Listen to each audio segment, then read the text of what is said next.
या ड्यासमा बस्नुभएका व्यक्तित्वहरू, उपस्थित यहाँहरू, पत्रकार बन्धुहरू सबैलाई नमस्कार छ। शान्ता चौधरीजीले त एक हिसाबले आफ्नो कथाको साथसाथमा पुस्तकको पनि विस्तृत जानकारी दिइसक्नुभयो। प्रोफेसर बरालजीले त एक हिसाबले पाठ पढाए जस्तो पढाइदिनु पनि छ। अब भन्ने कुरा सायद धेरै नै कम छ होला र बुझ्ने कुरा पनि कमै छ होला। त्यो हुँदाहुँदै पनि सन्तोष श्रेष्ठजीले यो पुस्तक कोरोना ताका लेख्नुभयो भनेर त भन्नुभयो, तर कोरोना ताका नै उहाँसँगको सामिप्य पनि मेरो रह्यो। त्यही दौरानमै उहाँसँग चाहिँ नजिकिने मौका मिल्यो।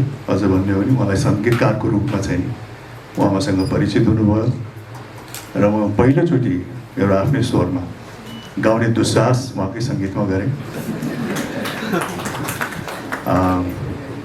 त्यस कारण पनि उहाँसँग चाहिँ नि सामिप्यता र आत्मीयता चाहिँ नि एक चरणसम्म चाहिँ छ हाम्रो। र आज पुस्तक लेख्नुभयो र पुस्तक लेखे पश्चात चाहिँ जुन उहाँले मलाई सम्झिनुभयो र निम्तो गर्नुभयो त्यसको लागि पनि उहाँप्रति आभार व्यक्त गर्न चाहन्छु। हुन त पाठकको रूपमा हामी जब कुनै पुस्तक उठाउँछौँ या पढ्छौँ, चाहे त्यो उपन्यास होस्, चाहे यथार्थ होस्, चाहे कुनै मुद्दामा लेखेका होस् या कविता होस्, हाम्रो उद्देश्य के हुन्छ भने कहीँ न कहीँ आफूलाई नै खोज्ने होइन। त्यो थाहा हुन्छ कि पुस्तक सायद बेग्लै व्यक्तिको अनुभव होला, व्यक्ति परिवेशमा लेखिएको होला, बेग्ला बेग्लै भावना प्रकट गरिएको होला। तर हुँदाहुँदै पनि कहीँ न कहीँ आफूसँग मेल खाने चिजहरू के छ त, आफ्नो अनुभवसँग मेल खाने के छ, आफ्नो सम्झनासँग मेल खाने के छ, आफ्नो भावनासँग मेल खाने के छ, आफ्नो परिवेश र परिस्थितिसँग मेल खाने कता कता के छ भन्ने दृष्टिकोणबाट नै हामी जानेर नजानेर कन्सियसली सबकन्सियसली पुस्तक पढिरहेको हुन्छौँ या कुनै पनि लेख पढिरहेको हुन्छौँ। र यो पुस्तक पढ्दाखेरि पनि मेरो मन सायद त्योभन्दा फरक अवश्य पनि भएन। पुस्तक पढ्दै जाँदाखेरि कहीँ पनि एउटा झिनो मसिनो आधार मैले चाहिँ नि आफ्नो व्यक्तिगत अनुभव, भावना, सोच, विचारसँग मेल खाने बित्तिकै म आफ्नो विगतमा जान्थेँ र मेरो आफ्नो अनुभवमै चाहिँ डुबुल्की मार्थेँ। शान्ता चौधरी जस्तो सिङ्गो उदाहरण त यो पुस्तकको अनुभव मसँग छैन, तर त्यो हुँदाहुँदै पनि जुन समुदायलाई यो पुस्तकले प्रतिनिधि गर्छ त्यो समुदायसँग चाहिँ मेरो र मेरो परिवारको पनि धेरै लामो एउटा नाता छ, एउटा सामिप्यता छ। दाङको थारू समुदायसँग नभएर नवलपुर र नवलपरासीको थारू समुदायसँग चाहिँ मेरो सम्पूर्ण परिवार र मेरो एउटा इतिहास छ, अनुभव छ, सामिप्यता छ। उहाँहरूलाई नजिकसँग हेर्ने, बुझ्ने मौका मैले आफ्नो जीवनकालमा पाएको छु। नवलपुरमा मेरो हजुरबुवा हजुरआमा चाहिँ धेरै वर्ष अगाडि मेरो हजुरबुवाको जागिरको सिलसिलामा आजभन्दा 110-120 वर्ष अगाडि नवलपुरतिर झर्नुभएको र त्यो बेलामा पहाडबाट खासै अन्य व्यक्तित्वहरू, अन्य समुदायहरू चाहिँ नि तराईतिर झरिसकेको पनि थिएन। र त्यो बेलामा विशुद्ध मेरो हजुरबुवा, मेरो हजुरआमा र उहाँको परिवारहरू चाहिँ नि थारू गाउँमा र थारू समुदायसँगै चाहिँ नि उहाँहरू बस्नुहुन्थ्यो, उहाँहरूसँगै सहकार्य गर्नुहुन्थ्यो। र जब म जन्मिएँ र म हुर्किने क्रममा पनि निरन्तर हिसाबबाट त म बसिनँ त्यहाँ, तर बेला बखतमा जहिले पनि आफ्नो हजुरबुवा हजुरआमालाई भेट्नमा जान्थेँ वर्षको एकचोटि। र जाँदाखेरि चाहिँ त्यो समुदायको जीवनशैली, उहाँहरूको चाहिँ नि वातावरण, उहाँहरूको परिस्थिति अवलोकन गर्ने चाहिँ मैले मौका पाइरहेको नै थिएँ। अब बाल्यकालमा त खासै एकदमै संवेदनशीलता, उहाँहरूको परिस्थितिप्रति एकदम संवेदनशीलता त मसँग उर्वेर आएन। मैले त्यसलाई एउटा सामाजिक, हाम्रो नेपाली सामाजिक प्रक्रियाको चाहिँ नि स्वाभाविक प्रक्रिया हो भन्ने हिसाबबाट नै सायद लियो होला। त्यसैले मैले त्यसलाई धेरै गहिराइबाट त हेरिनँ। त्यस कारण पनि होला कि मेरो व्यवहार चाहिँ नि एक प्रकारको जो चाहिँ नि त्यो परिस्थितिले, त्यो कालखण्डले निर्देशित गरेको थियो र त्यही किसिमको चाहिँ नि व्यवहार शैली मैले प्रकट गरेको थिएँ होला। तर यस मामलामा मेरो बुवा चाहिँ असाध्यै संवेदनशील हुनुहुन्थ्यो र जुन व्यवहार मैले अन्जानमा जानी नजानी देखासेखी गरेर जुन गरिरहेको हुन्थेँ त्यो समुदायको प्रति, एक दिन मेरो बुवाले मलाई बोलाएर के भन्नुभयो भने, यार व्यक्ति जुनैसुकै समुदायको भए तापनि, जुनैसुकै स्तरमा भए तापनि, जुनैसुकै पृष्ठभूमिको भए तापनि, जुनैसुकै कार्यमा चाहिँ नि ऊ जुटे तापनि र आफ्नै घरमै चाहिँ नि कार्यरत भएका व्यक्तिहरू नै किन नहुन्, त्यो व्यक्तिलाई सबभन्दा पहिला चाहिँ नि मानवीय हिसाबबाट चाहिँ नि सम्बोधन गर्नुपर्छ र मानवीय हिसाबबाट चाहिँ नि उसको कदर हुनुपर्छ भनेर म 7-8 वर्ष हुँदाखेरि मेरो बुवाले भन्नुभयो। र त्यो 7-8 वर्षमा चाहिँ नि मैले आफ्नो सम्पूर्ण व्यवहार अन्यहरू समुदायप्रति परिवर्तन गरेँ र त्यो बीज चाहिँ नि अहिलेसम्म ममा छ। र त्यो बीज के थियो भने, एउटा अङ्ग्रेजीमा भनिन्छ नि sense of empathy. Sense of empathy भनेको अरूको परिस्थिति, अरूको भावना, अरूको समस्यालाई चाहिँ नि अरूको दृष्टिकोणबाट बुझ्न सक्ने क्षमता। यदि तपाईँमा त्यो पलाएको खण्डमा चाहिँ नि तपाईँले हरेक व्यक्तिको भावना, समस्या र परिस्थितिलाई नै कहीँ न कहीँ आफूले नै भोगेको परिस्थिति, समस्या या भावना हो भन्ने हिसाबबाट हेर्न तपाईँ सामर्थ्य हुनुहुन्छ। र त्यो सेन्स अफ एम्पथीको बीच चाहिँ मेरो बुवाले मलाई रोपिदिनु भयो। तर लाग्छ कि मलाई कालान्तरमा आएर कलाकारिता गर्दाखेरि पनि अत्यन्त नै सजिलो भयो। मैले आफ्नो कलाकारिता यात्रा हामीहरू भन्ने गर्छौँ, विभिन्न ढङ्गबाट हामीहरू कलाकारिता चाहिँ पस्किने गर्छौँ, विभिन्न प्रशिक्षण, विभिन्न ट्रेनिङबाट गर्ने गर्छौँ भनेर भन्नुहुन्छ। तर मैले चाहिँ नि आफ्नो कलाकारिता यात्रा चाहिँ नि सबैभन्दा बढ्ता निर्भर चाहिँ नि म मेरो आफ्नो यो सेन्स अफ एम्पथीमै भएँ। जुन बेला म विभिन्न किसिमको चरित्र गर्थेँ, जुन चरित्रको पृष्ठभूमि, जुन चरित्रको जीवनशैली, भावना, भोगाइहरू मेरा भोगाइ परिस्थितिभन्दा अत्यन्त नै अलग थिए। तर त्यो हुँदाहुँदै पनि जति पनि मैले पात्र गरेँ र चलचित्र गर्दाखेरि त सायद अब यहाँहरूलाई कतिलाई थाहा पनि होला कि मैले चलचित्र गर्दाखेरि नेपाली चलचित्रमा सायदै कुनै यस्तो पात्र छुटेको होला जसलाई चाहिँ मैले प्रतिनिधि गरिनँ, जसको मैले निर्वाह गरिनँ। नेपालको कुनै पनि समुदाय, कुनै पनि वर्ग, कुनै पनि पृष्ठभूमि, कुनै पनि जातको चाहिँ नि चरित्रमा म कहीँ न कहीँ उभिएकै छु। र त्यो गर्नको लागि मलाई एकदमै उहाँहरूको परिवेशलाई नजिकबाट निहाल्ने, बुझ्ने, उहाँहरूसँगै उठबस गर्नुपर्ने, उहाँहरूकै अनुभव बटुल्नको लागि केही समय बिताउनु पर्ने, त्यो कुनै कुराको पनि खाँचो भएन। मैले खालि एउटै कुराको, एउटै औजारको मात्रै के निर्भरता ममा भयो भने सेन्स अफ एम्पथी। अरूको समस्या, अरूको परिवेश, अरूको दृष्टिकोण, अरूकै खुट्टामा उभिएर हेर्ने क्षमता, त्यसैमा म निर्भर भएँ। त्यस कारणले पनि मैले यतिका विभिन्न पात्रहरू चाहिँ एकदमै आत्मसात गरेर उहाँहरूकै भावनामा डुबेर गर्न पनि म सक्षम भएँ। र यो पुस्तक पढ्दाखेरि अब जसरी शान्ता चौधरीजीले त अब आफूलाई देख्नुभयो हरेक उसमा, तर यसको सबभन्दा सशक्तता के छ भने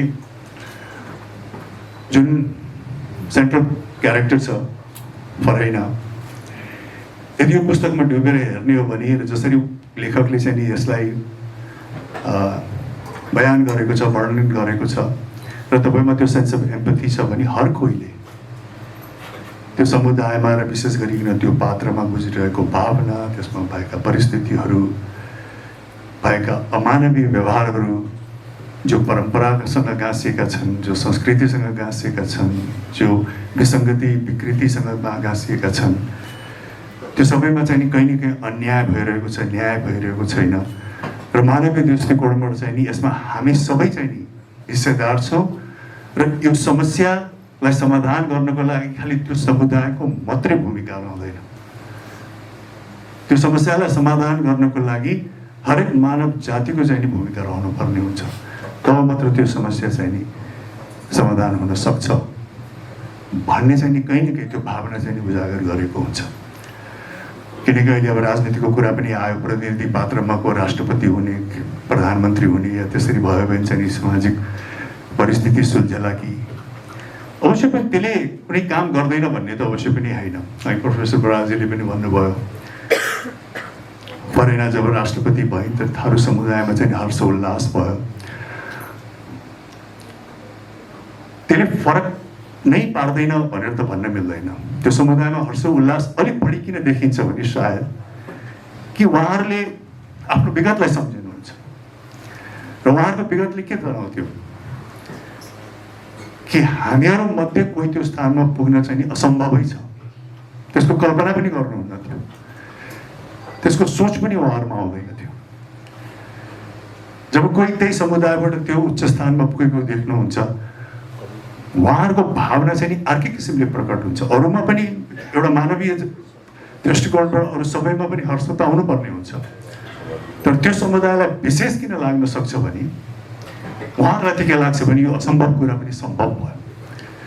र त्यसैले नै त्यो सामाजिक संरचनाको चाहिँ नि जादुको छडी जस्तो परिवर्तन हुन्छ भन्ने छैन, तर त्यसले के गर्छ, कहीँ न कहीँ त्यो समुदायलाई चाहिँ नि प्रेरणाको स्रोत त दिन्छ नि, एउटा प्रेरणा त उजागर गर्छ नि कि हामी बिच नै त्यो व्यक्ति त्यो हुन सक्यो भने हामी प्रत्येक पनि हुन सक्छौँ, हामी हरेक पनि हुन सक्छौँ यदि हामीले चाह्यो भने, भनेर त्यो किसिमको मोटिभेसन चाहिँ नि अवश्य पनि गर्छ।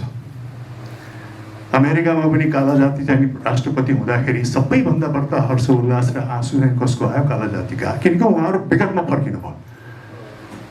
उहाँमाथि गरेको त्यो समाजले उत्पीडन, उहाँहरूले भोगेका समस्याहरू, चुनौतीहरू, अन्य समुदायमा त त्यो अनुभव त्यति थिएन, त्यो गहिराइमा थिएन, तर उहाँहरू त प्रत्यक्ष प्रदर्शी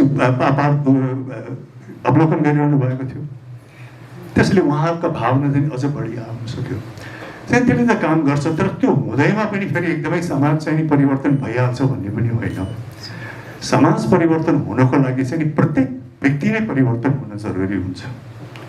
हरेक पृष्ठभूमि, हरेक वर्ग, हरेक हामी कहाँ भन्ने हो भने हरेक जातका व्यक्तिहरूमै चाहिँ यो चेतना आयो भने मात्रै चाहिँ नि सही रूपमा परिवर्तन हुन सक्छ। सही रूपमा विभिन्न किसिमका सामाजिक मुद्दाहरू, सामाजिक विकृति र विसङ्गतिहरू, अहिलेको केसमा थारू समुदायमा अन्यहरू पनि विसङ्गति र विकृतिहरू हाम्रो समाजमा चाहिँ विद्यमान छँदैछन्, चाहे त्यो जातीय कुरालाई लिएर होस्, चाहे त्यो वर्गीय कुरालाई लिएर होस्। त्यो किसिमको समाधान चाहिँ नि प्रत्येक व्यक्तिमा नआइकन चाहिँ हुँदैन। इभन लिपिबद्ध गरेर पनि त्यो चाहिँ नि व्यावहारिक रूपमा परिवर्तन भइहाल्छ भन्ने कुनै ग्यारेन्टी हुँदैन। त्यसको त भुक्तभोगी हामी नै छौँ नि, हाम्रो समाजमै छ नि। लिपिबद्ध कति कुराहरू त हामीले कति वर्ष अगाडि पनि गरिसकेका छौँ, तर व्यवहारमा त समस्या जहाँको त्यही छ। र व्यवहारमा परिवर्तन ल्याउनको लागि त जसले दैनिक रूपमा व्यवहार गर्छ त्यही व्यक्तिमा परिवर्तन नआइकन, त्यो व्यक्तिको चाहिँ हातेमालो नभइकन सही रूपमा परिवर्तन त आउनै सक्दैन। त्यस कारण यो पुस्तकले त्यो चेतना पनि जगाउनु पर्छ। हामी हरेक व्यक्तिहरू जो यो पुस्तक पढ्छौँ, हाम्रो मनमा के बुझ्नुपर्छ भने समस्याका जड सम्पूर्ण समाज हो भनेपछि समस्याको सूत्र पनि सम्पूर्ण समाज हुनुपर्छ। हामी सबै हुनुपर्छ, किनकि समस्या उत्पन्न गर्नमा हामी सबैजना हिस्सेदार छौँ भने समस्याको समाधान त खालि एउटा समूहले मात्रै गरेर त भएन नि। चाहे त्यो जातीय कुरा होस्, चाहे त्यो समुदायको जस्तो समस्याका कुरा होस्, लैङ्गिक कुरा होस्, महिलाको समस्या खालि महिलाको समस्या मात्रै होइन, त्यो पुरुषको समस्या पनि हो। र पुरुषले जबसम्म हातेमालो गर्दैन तबसम्म यो पूर्ण रूपमा चाहिँ नि समाधान हुँदैन। त्यसैले हामीमा चाहिँ त्यो चेतना आउनुपर्ने हुन्छ। र मैले हरेक चलचित्रको पात्र गर्दाखेरि पनि त्यसरी संवेदनशील भएर र आत्मसात गरेर गर्न सक्यो, किनभने मलाई के लाग्यो भने हरेक वर्गको चासो, हरेक पृष्ठभूमिका व्यक्तिको चासो नभइकन सामाजिक परिवर्तन आउन सम्भवै छैन। राजनैतिक क्रान्ति या कुनै प्रतिनिधित्व पात्र कतै जाने भनेको त्यो एउटा सिम्बोलिक हिसाबले केही न केही ऊर्जा अवश्य पनि दिन्छ, एउटा वातावरण त्यो सिर्जना गर्छ। तर सही ढङ्गमा व्यावहारिक रूपमा चाहिँ पूर्ण परिवर्तन ल्याउनको लागि त प्रत्येक व्यक्तिको हातेमालो हुनुपर्ने हुन्छ, प्रत्येक व्यक्ति चाहिँ त्यसमा हिस्सेदार हुनुपर्ने हुन्छ। त्यो चेतना चाहिँ नि मलाई लाग्छ कि यो पुस्तकले कहीँ न कहीँ रूपमा हरेक पाठकलाई चाहिँ जागरण गराउनुपर्छ। तब मात्रै हामीको चाहिँ सामाजिक परिवर्तनहरू आउन सक्छ। खालि राजनीतिक नारामा चाहिँ होइन सबैलाई इक्वल बनाउँछौँ, सबैलाई के अरे समतामूलक समाज निर्माण गर्छौँ भन्नु पनि त खोक्रो हो। किनकि इक्वल त हामी कोही पनि सबै इक्वल त हुनै सक्दैनौँ। जसले हामीलाई बनाएको छ, प्रकृति, आमा बाउ जसले हामीलाई बनाउँछ, बनाउँदाखेरि नै हामीलाई चाहिँ नि अनेकले बनाएको हुन्छ। कसैको बुद्धि बढिदिया हुन्छ, कसैको बुद्धि कम दिया हुन्छ, कसैलाई दौड्ने क्षमता बढिदिया हुन्छ, कसैलाई दौड्न सक्दैन, कोही अग्लो हुन्छ, कोही होचो हुन्छ, कोही मोटो हुन्छ। अनेकल त छ, र त्यही किसिमको ज्ञान लिएरै नै, त्यही किसिमको बुद्धि विवेक लिएरै नै हामी समाजमा अगाडि बढ्ने हो। त अनइक्वालिटी त हाम्रो संरचनाले नै विभिन्न हाम्रैको डाइभर्स संरचनाले नै समाजमा चाहिँ नि हाम्रो हायरार्की, हाम्रो पद, हाम्रो स्थान चाहिँ निर्धारित गर्ने हो। त्यस कारण त्यस्तो पूर्ण रूपको इक्वालिटी त हुँदैन। तर के हो भने व्यक्ति चाहे त्यो अर्डर गर्ने ठाउँमा होस् या अर्डर लिने ठाउँमा होस्, त्यसबाट त समाजले मुक्ति पाउँदैन। तर त्यो भए तापनि त्यसलाई हामीले स्वीकारे तापनि एउटा तितो सत्य र एउटा ध्रुव सत्य चाहिँ के हो भने व्यक्ति जुनै पनि स्थानमा भए तापनि, जुनैसुकै समुदायमा भए तापनि, जुनै वर्गमा भए तापनि एउटा मानवले अर्को मानवप्रति अमानवीय व्यवहार गर्न चाहिँ कसैलाई पनि हक छैन। ऊ चाहे जुनै किसिमको पृष्ठभूमि होस्, उसले गर्ने कार्यहरूको तपाईँले चाहिँ त्यस सेवा लिन सक्नुहुन्छ, तर अमानवीय व्यवहार चाहिँ गर्नुहुन्न। त्यो चाहिँ सबभन्दा मुख्य कुरा हो। त्यसको लागि नै चेतनशील समुदाय संसारभरि त्यही चुनौतीको लागि नै सामना गरिरहेको छ कि आजको घडीसम्म। यो परिस्थिति त खालि हाम्रो समाजमा मात्रै होइन, हामी मात्रै भुक्तभोगी होइनौँ, यो त संसारभरि छ। 2-4वटा देश मैले जति घुमेको छु, 2-4वटा समाज मैले जति जानेको छु, मैले आजसम्म कुनै पनि राष्ट्र र कुनै पनि समाज देखाएको छैन जहाँ मानव र मानव बिच चाहिँ भेदभाव नहोस् कुनै न कुनै कारणले, चाहे रङको कारणले, चाहे राष्ट्रियताको कारणले, चाहे वर्गको कारणले, सबै ठाउँमा छ। तर के छ भने फेरि एउटा हिस्सा समुदाय त त्यो चुनौतीको खिलाफ लडी नै रहेछ कि एउटा मानवले अर्को मानवलाई चाहिँ नि मानवीय व्यवहार गर्नै पर्छ। अमानवीय व्यवहार चाहिँ कसैले पनि गर्नुलाई चाहिँ उत्तीर्ण हुनु हुँदैन भन्ने किसिमको चुनौती त फेरि सबै एउटा पक्ष त लडी नै रहेको छ संसारभरि, र त्यो चुनौती जारी नै छ। र त्यसकारण पनि यो किताब मैले किन सान्दर्भिक देखेको छु भने यस्तो किसिमको विसङ्गति, विकृति जुन हाम्रो समाजमा छ, संसारभरि छ, बेग्ला बेग्लै पृष्ठभूमिमा, बेग्ला बेग्लै चरणमा, यस्तो कुराको चाहिँ नि छलफल भइरहनुपर्छ जबसम्म यसको समाधान हुँदैन। यो लेखिनुपर्छ, यो इतिहासको कोट्याउनुपर्छ, यसका प्रतिनिधि पात्रहरू अगाडि आउनुपर्छ। लेखकले चाहिँ नि यो एउटा वास्तविक मुद्दालाई चाहिँ नि फिक्सनलाइज गरेर लेखेरै किन नहोस्, कविले चाहिँ नि त्यसलाई कवितामा उतारेरै किन नहोस्, त्यो भावनाहरू, त्यो विगतहरू, त्यो इतिहासहरू, त्यो गल्तीहरू जबसम्म त्यसको पूर्ण समाधान हुँदैन तबसम्म चाहिँ त्यो उजागर भइरहनुपर्छ, सतहमा आइरहनुपर्छ, छलफलको विषय भइरहनुपर्छ। तपाईँ हामी बसेर चाहिँ नि यसलाई मनन गरिरहनुपर्छ। यो किन भयो, किन समाधान भइरहेको छैन भन्ने कुरा चाहिँ नि हामी सबैले चाहिँ नि आत्मसात गर्नुपर्ने हुन्छ जबसम्म चाहिँ नि यो समाधान पूर्ण रूपमा टुङ्गिँदैन। मैले यो पुस्तकबाट पाएको चाहिँ त्यही हो। मैले आफ्नो विगतमा जान पनि बाध्य तुल्यायो यो पुस्तकले मलाई। मेरो आफ्नै जुन लामो समयसम्म चाहिँ थारू समुदाय, हामीहरू कमैया, नलपुरमा कमैया भन्दैन, नलपुरमा हरुवा भन्छ, सोकल हरुवा, उहाँहरूसँग मेरो बाल्यकालमै एकदमै उठभेट हुन्थ्यो। उहाँहरूको नजिक, उहाँहरूको खानपिन, उहाँहरूको रहनसहन, उहाँहरूको संस्कृति, उहाँहरूको गाना बजाना, उहाँहरूले चाहिँ नि मनाउने हरेक किसिमका के भन्छ यो फेस्टिभल्सहरू, तिनमा सरिक पनि हुन्थेँ म। त्यसै पनि यो पुस्तक पढ्दाखेरि कहीँ न कहीँ म आफ्नो विगतलाई पनि सम्झेँ, मेरो आफ्नो विगतका भावनाहरूलाई पनि यसले उजागर गर्यो। र एउटा कालखण्डमा गएर मलाई पनि लागेको थियो जसरी सन्तोषजीलाई चाहिँ यो पुस्तक लेख्नलाई प्रेरित गर्यो कि होइन यहाँ अमानवीय व्यवहार भइरहेछ, किन एउटा समुदायलाई अर्को समुदायमाथि यस्तो थिचोमिचो भइरहेको छ, आखिर हामी सबै मानिस हुँदाखेरि भन्दाखेरि जुन भावना सन्तोषजीमा आयो, ममा पनि तुरन्तै नआए पनि म एउटा भनौँ न 16, 17, 18 वर्ष हुँदाखेरि मेरो आफ्नै त्यो परिवेश देख्दाखेरि मेरो हजुरआमा हजुरबुवाको पनि केही जग्गा जमिनहरू थिए, त्यहाँ पनि सहयोगीहरू थिए, थारू समुदायहरू नै हुनुहुन्थ्यो। उहाँहरूको देख्दाखेरि पनि मलाई कहीँ न कहीँ त लागिरहेको थियो कि अन्याय भइरहेछ, यो सही कुरा होइन। एकदम प्रत्यक्ष रूपमा म एकदम आन्दोलित नभए तापनि भावनात्मक रूपमा मलाई कहीँ न कहीँ लागिरहेको थियो। त्यो छलफलको विषय पनि भन्थ्यो, मेरो हजुरआमासँग छलफलको विषय पनि भन्थ्यो, मेरो बुवासँगको छलफलको विषय पनि भन्थ्यो, जबकि त्यही परिवेश र त्यही परिस्थितिमा पनि थियौँ हामीहरू। तर त्यो हुँदाहुँदै हामी छलफलको विषय बनाइरहेको थियौँ। त्यस कारण सबैजना सामाजिक पृष्ठभूमिका पनि हुँदैनन्। त्यो कालखण्डले, त्यो परिस्थितिले त्यो बेलाको सामाजिक संरचनाले चाहिँ नि त्यो परिस्थिति सिर्जना गरे तापनि व्यक्तिहरू संवेदनशील थियो। एटलिस्ट मेरो परिवारमा हामी संवेदनशील थियौँ, सहयोग पनि लिइरहेको थियौँ व्यक्तिहरूको, तर त्यो सहयोग लिँदा लिँदै पनि कहीँ न कहीँ हामीमा संवेदनशीलता चाहिँ नि थियो। र कालान्तरमा मेरो हजुरआमा बित्नुभन्दा अगाडि उहाँले धेरैलाई सहयोग पनि गर्नुभयो। हालसालै मैले उहाँहरूलाई मेरो हजुरआमाको सुकुम्बासी भन्न रुचाउँछु कि मेरो हजुरआमासँग चाहिँ नि 50औं वर्ष नजिक भएका व्यक्तिहरू चाहिँ नि त्यो घरहरू बनाएर छाप्रोहरू बनाएर बसिरहनु भएको थियो। र एक कोभिड अगाडि नै उहाँहरूलाई चाहिँ अलिकति व्यवस्थित रूपमा चाहिँ हामीले बसोबास पनि गरायौँ। उहाँ विभिन्न जातको हुनुहुन्थ्यो, थारू समुदाय,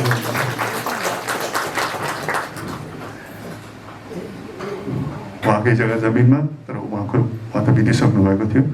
त्योहरू मैले मेरो भाइले गऱ्यौँ। त्यस कारण त्यो किसिमको मानवता चाहिँ नि हामी सबैमा हुनुपर्छ कि हामी अघि भीमार्जुनले भने जस्तो हामीहरू जन्मिँदाखेरि हामी कुन वर्गमा जन्मिन्छौँ, कुन जातमा जन्मिन्छौँ, होइन, कुन पृष्ठभूमिमा जन्मिन्छौँ, त्यो हामी तय गर्न सक्दैनौँ, त्यो हामीले ठान्न सक्दैनौँ। तर एउटा कुरा त हामी सबैमा समान छ नि, हामी सबै मानव भएर जन्मिन्छौँ नि। त्यस कारण त्यो मानवीयता नै सबैभन्दा महत्त्वपूर्ण कुरा हो कि एज अ मानव तपाईँ आफ्नो आचरण के गर्ने, एउटा मानवले अर्को मानवसँग व्यवहार कसरी गर्ने, एउटा मानवले अर्को मानवसँग उठबेट कसरी गर्ने भन्ने कुरा त त्यो हाम्रो प्राइमेरी रोल जुन हो त्यो प्राइमेरी रोलमा आधारित हुनु पर्यो नि। अन्य कुरा त त्यो समाजले बनाएको, हामी जन्मिँदाखेरि बनाएको त हामीलाई खालि मानव रूपमा बनाएको हो नि। त्यस कारण सबैभन्दा ठुलो चरित्र त हाम्रो मानव रूपी चरित्र हुनुपर्ने हो। तर त्यही चरित्र चाहिँ नि अन्य हाम्रो कार्यमा हाबी हुनुपर्ने हो। तर त्यो नभएर के छ भने हामीमा प्रशिक्षित जुन चरित्र हामीमा उब्जिन्छ हुर्किने क्रममा, या कहाँ हुर्क्यौँ, कोसँग हुर्क्यौँ, कुन धर्ममा हुर्क्यौँ, कुन जातमा हुर्क्यौँ, कुन समाजमा हुर्क्यौँ, कुन भाषामा हुर्क्यौँ, त्यसले चाहिँ हामीलाई प्रशिक्षण गर्छ र हामीले चाहिँ बढ्ता आफ्नो चरित्र चाहिँ त्यसमा निर्भरता अपनाउँछौँ र मानवीय पक्षलाई कहीँ कहीँ थाती राखिरहेको हुन्छौँ। त्यस कारण यो पुस्तकको सबभन्दा प्रेरणादायक र मोटिभेसनल चाहिँ नि मलाई त्यही नै लाग्यो। र मैले विगतमा विभिन्न मुद्दामा काम गर्दाखेरि पनि मलाई के लागेको भने हरेक मुद्दामा चाहिँ नि सम्पूर्ण व्यक्तिको हातेमालो नभइकन मुद्दा चाहिँ नि कहिले पनि समाधान हुँदैन। सबैको हातेमालो गर्दाखेरि बिस्तारै यो जादुको छडी त छैन, त्यसलाई न्यूनीकरण गर्दै गर्दै गर्दै चाहिँ त्यसलाई समाधान गर्नुपर्ने हुन्छ। सन्तोष श्रेष्ठजीलाई मैले एज अ सङ्गीतकार उहाँसँग नजिकबाट चिन्ने मौका पाएको थिएँ। उहाँले मलाई गीत गाउनमा मैले त्यो साहस किन गरेँ भने सङ्गीत दिनमा पनि उहाँको हात छ, मेरो स्वरलाई कसरी लाने भन्नेमा पनि उहाँकै हात छ।